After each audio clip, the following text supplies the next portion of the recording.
Hey everyone, welcome to Space for Book Lovers. Manisha Koiralയുടെ healed how cancer gave me a new life എന്ന പുസ്തകത്തിൻ്റെ മലയാളം ട്രാൻസ്ലേഷനായ അമരത എന്ന പുസ്തകമാണ് ഇവിടെ പരിചയപ്പെടുത്തുന്നത്. ഇത് തയ്യാറാക്കിയിരിക്കുന്നത് നീലം കുമാർ. മലയാളം പരിഭാഷ അജിത് ലോറൻസ്. ഗർഭാശയ ക്യാൻസറിനോട് പടപൊരുതിയ പ്രശസ്ത അഭിനേത്രി മനീഷ കൊയ്രാളയുടെ തികച്ചും വ്യക്തിഗതവും ശക്തവും നമ്മെ ആഴത്തിൽ സ്പർശിക്കുന്നതുമായ ആത്മകഥയാണ് അമരതാരം. അമേരിക്കയിലെ തൻ്റെ ചികിത്സയിൽ തുടങ്ങി അവിടുത്തെ ക്യാൻസർ വിദഗ്ധർ നൽകിയ മികവുറ്റ ശുശ്രൂഷയെക്കുറിച്ചും തിരിച്ച് വീട്ടിൽ വന്നതിനു ശേഷം തൻ്റെ ജീവിതം എങ്ങനെ പുനർനിർമ്മിച്ചു എന്നതിനെക്കുറിച്ചുമൊക്കെ വളരെ വികാര തീവ്രതയോടെ ഈ പുസ്തകത്തിൽ വിവരിച്ചിരിക്കുന്നു. മനീഷയുടെ പല വിധത്തിലുള്ള ഭയപ്പാടുകളിലൂടെയും പോരാട്ടങ്ങളിലൂടെയും വായനക്കാരെ കൂട്ടിക്കൊണ്ടുപോകുന്നതിനൊപ്പം ഒടുവിൽ അവരെങ്ങനെ വിജയശ്രീലാളിതയായി തിരിച്ചു വന്നു എന്നുമൊക്കെ ഈ പുസ്തകം നമുക്ക് കാണിച്ചു തരുന്നു. ക്യാൻസറിൽ നിന്ന് മുക്തയായതിനു ശേഷം 6 വർഷങ്ങൾ പിന്നിട്ടിരിക്കുന്ന ഈ സന്ദർഭത്തിൽ ആകുലതകളും നിരാശകളും അനിശ്ചിതത്വങ്ങളും നിറഞ്ഞതുമായ തൻ്റെ കഥയും വഴിയിൽ തനിക്കുണ്ടായ അനുഭവ പാഠങ്ങളും അവർ പങ്കുവയ്ക്കുന്നു. ഈ യാത്രയിലൂടെ അവർ ക്യാൻസർ രോഗത്തെ നമുക്ക് വേണ്ടി തുറന്നു കാട്ടുകയും അതിനെക്കുറിച്ചുള്ള ഭീതിക്ക് മുന്നിൽ അടിയറവ് പറയാതെ രോഗത്തെ പരാജയപ്പെടുത്തി ആരോഗ്യപൂർവ്വം വിജയജീവിതം നയിക്കാൻ നമ്മെ പ്രചോദിപ്പിക്കുകയും ചെയ്യുന്നു. ഈ പുസ്തകത്തിൻ്റെ അവസാന ഭാഗങ്ങളിലെ ചില കാര്യങ്ങൾ കണ്ടു നോക്കാം. ഇതിൽ മനീഷ പറയുന്നു, മാനസിക പിരിമുറുക്കം സർവ്വസാധാരണമാണ്. സമകാലിക ലോകത്ത് ഭ്രാന്തമായ നെട്ടോട്ടത്തിലാണ് എല്ലാവരും. ഓരോ മനസ്സിലും ആകാംക്ഷ കരകവിഞ്ഞൊഴുകുന്നു. ഓരോ കാര്യത്തിനുമായി പാഞ്ഞു നടക്കുന്ന അനേകം ചെറുപ്പക്കാരെ ഞാൻ കണ്ടിട്ടുണ്ട്. യന്ത്രമനുഷ്യരെ പോലെയാണ് ഇന്നത്തെ ജീവിതം. എല്ലാ പ്രവൃത്തികളും യാന്ത്രികം. ഞാനും എന്നും തിരക്കിലായിരുന്നു.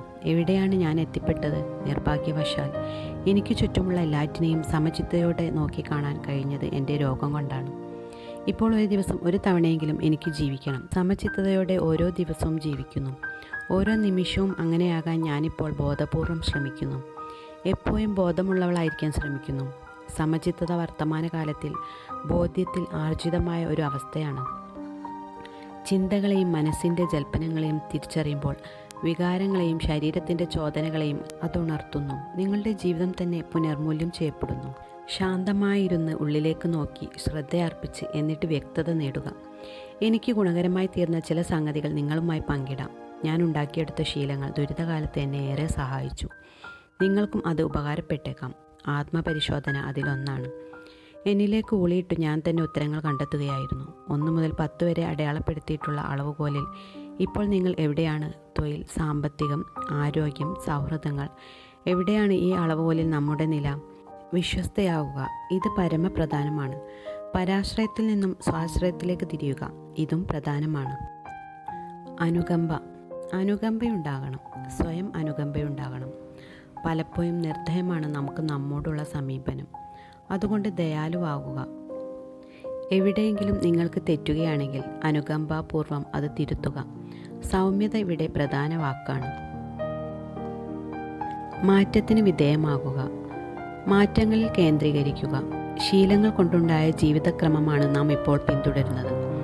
അവിടെ മാറ്റം എന്നത് ബുദ്ധിമുട്ടുള്ള സംഗതിയാണ്. നിലവിലുള്ള ജീവിതക്രമങ്ങളെ അബോധപൂർവമായാണ് നാം പിന്തുടരുന്നത്. അനാരോഗ്യകരമായ ശീലങ്ങൾ പോലും മാറ്റുന്നതിന് പ്രയാസകരമായി തോന്നാം. അതെ, മാറ്റങ്ങൾക്ക് വിധേയമാകാൻ നാം പരിശ്രമിക്കേണ്ടതുണ്ട്. അവ പ്രയാസകരമാണെങ്കിൽ പോലും. അനാരോഗ്യശീലങ്ങൾ മാറ്റുന്നതിന് ആദ്യഘട്ടത്തിൽ തന്നെ തയ്യാറാകണം. ഉപകാരസ്മരണ. ആഹാരം, വസ്ത്രം, പാർപ്പിടം തുടങ്ങിയ അടിസ്ഥാന ആവശ്യങ്ങൾ നിത്യേന അനായാസമായി ലഭ്യമാകുമ്പോൾ നമ്മിൽ എത്ര പേർക്കാണ് ആത്മാർത്ഥമായ നന്ദി സ്മരണയുള്ളത്? കിട്ടുന്നതെല്ലാം നമുക്ക് കിട്ടേണ്ടതാണെന്നും ഇതെല്ലാം നമുക്ക് അലിഖിതമായി അവകാശപ്പെട്ടതാണെന്നും നാം കരുതുന്നു.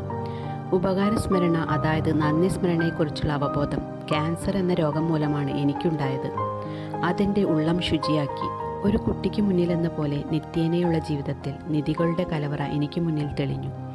അതു കണ്ടെത്താൻ എന്നെ സ്വതന്ത്രയാക്കി വിട്ടു.